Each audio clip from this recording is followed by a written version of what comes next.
It's been a while. I've been rather busy developing a new range of guitar building tools and stuff, but we are back, and today I'm going to look at something that happens to every single one of us almost every single day. And wood being what wood is, it likes to throw up little difficulties, and often these are in the form of inclusions or holes or wormholes. Wormholes.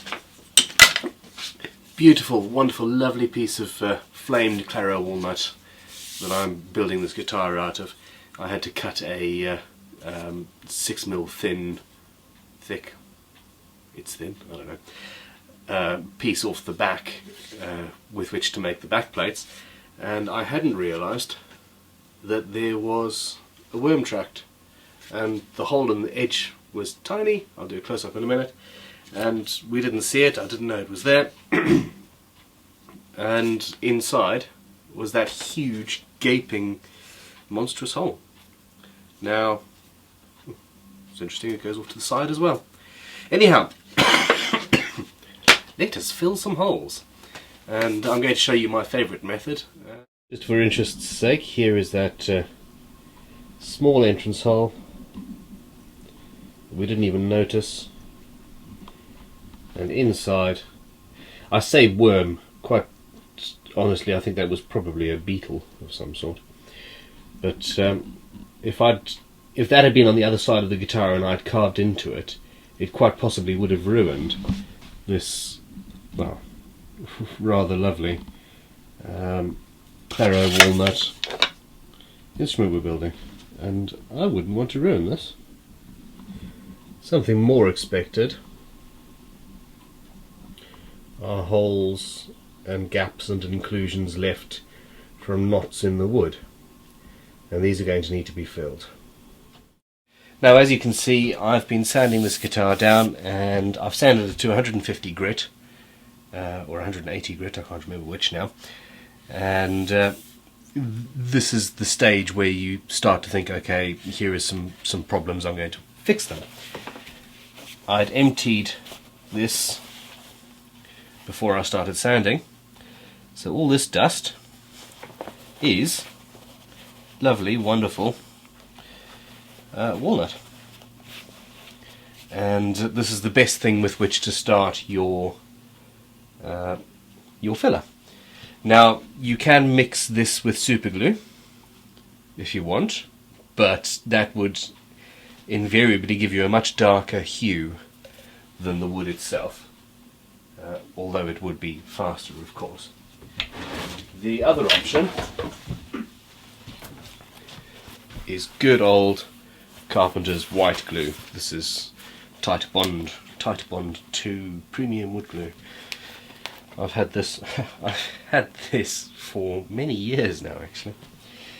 Anyhow, I'm going to be making little bits to fill in 2 or 3 very small holes, but while I'm about it, despite the fact that this is on the inside of the back plate and is going to be covered with shielding, etc. anyway, I'm going to mix enough to fill that as well.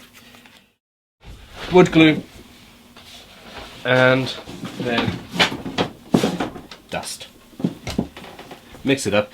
I love these little credit card blanks. I find them on eBay every now and then, and mix it all up.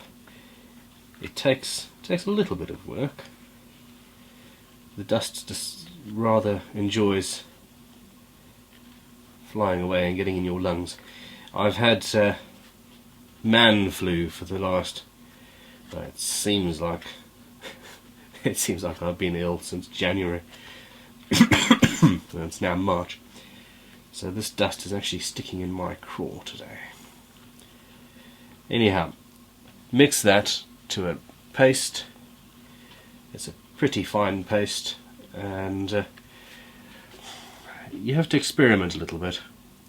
I think that that feels just a little bit too wet for me. You want to have as much dust as you possibly can have in there, really, because that means that the final result will be as close to the guitar colour, at least, as possible. And that there, that's almost, it's making me think of toffee and other naughty things, which I'm not allowed. Oh, there we go. It's just turned from something very thin and viscous to something that is not going to move, and it is now pretty much perfect, I would say. So once you've got that and it's thoroughly mixed and obviously very close to your final colour, I'm just going to fill it in there. Smack it, push it in. Now, with any filler, or glue, epoxy, things like that, excuse me, it will shrink a little bit. So, I think with epoxies it's called an exothermic reaction. So you do want it proud of your hole, so that if it does shrink, it won't shrink too much and mean you have to start again. But that's looking good, and I'm going to, if you can see that, I'm going to now, rather rapidly, this isn't going to dry too quickly, but I don't want to mess around. So again, same process. I'm just going to fill that in there. Now with this guitar, crikey, excuse me, despite the fact that I like natural guitars, I like natural wood, I like holes in wood, but the rest of this build, despite the fact that it's going to be oil finished, the rest of this is going to be pretty much pristine. I'm not going to fill the grain, but I don't want these holes here, really. So there we go. That's that little bit, and there are a couple of other places around, and I'm just going to dab a little bit in. And I'm going to turn the camera off now and come back when this is cured. It should take an hour or so. So here we are. While I've been killing myself with MDF dust making templates and things, this is cured. It's been, well, it's 10 PM now, and I made this at about 3, so so whatever that adds up to, I don't know. Anyway, this is dried, it's cured, and it's looking rather nice. And I need some headphones or ear defenders, and let's see what this turns like sounded back at 180.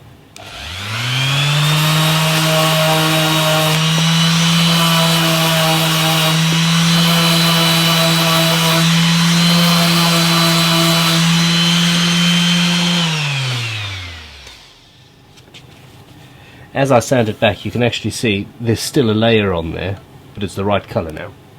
So I'm going to get that all the way down.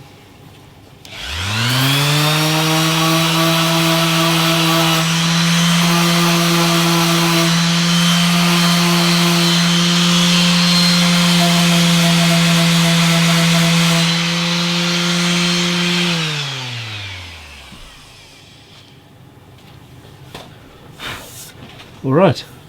I mean, as far as I can tell, that is absolutely perfect. Oh, there we go.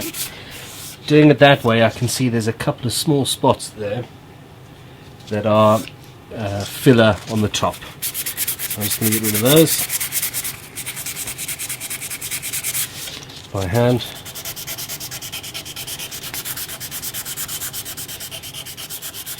But I've illustrated my point rather well, I think, using a particulate heavy mixture of whatever wood, the sawdust of whatever wood you're using mixed with glue, will give you a fill that is 100% indistinguishable from the wood that you're doing. Now, as I said earlier, you have to be aware that it will shrink a little bit. The shrinkage really is rather extreme. It's 10 or 15% or even more with some materials, and seeing as this was a homemade home mixed potion, albeit a simple one, you can't really tell how much it's going to affect it, and sometimes it might be best to put 2 or 3 layers in, for the simple reason that probably in the middle of this it is still curing after however many hours it has been. I'm not terribly good at maths on the fly. Now, I will say obviously that if you're going to be filling such a big hole, it might be an idea to be clever and mix, as I said, 2 or 3 different layers, but using 2 or 3 different types of dust, so that you can try and create something more natural looking than a huge blob. And that's really difficult. That's going to furnish a restoration territory, and those guys, yes, I've got nothing but admiration for people that can sit and fix things like that day in day out. I much prefer creating. This is why you won't see very many guitar repair videos here. I'm not. It's not who I am. Now, so there we have it. I mean, effectively, this is one of my preferred methods for filling, and it can also be applied, well, rejigged a little bit and applied as a grain filler or a pore filler. And tell you what, I'm going to be doing a much more in-depth video series, or very, very, very long video or 2 about this for our guitar building school, which will be, or is, by the time this is out, at crimsonguitars.com. Online guitar building videos, subscription based, or you can watch a particular episode or series on a pay-per-view basis. Anyhow, that's enough of the plugging, and that is very dusty in here. I've got a cold and my lungs, it feels like I'm smoking again. It's not good. So there is a little bit more sanding to be done on this, but all in all, I'm very, very happy. It's going to be underfinished soon, and our filler it's invisible. So we've done good. Thank you for watching the Guitar Builders Basics with Crimson Guitars. I'm still going to be doing this weekly, and as much as I possibly can, and enjoy. Thanks for watching. Don't forget to subscribe. We need you.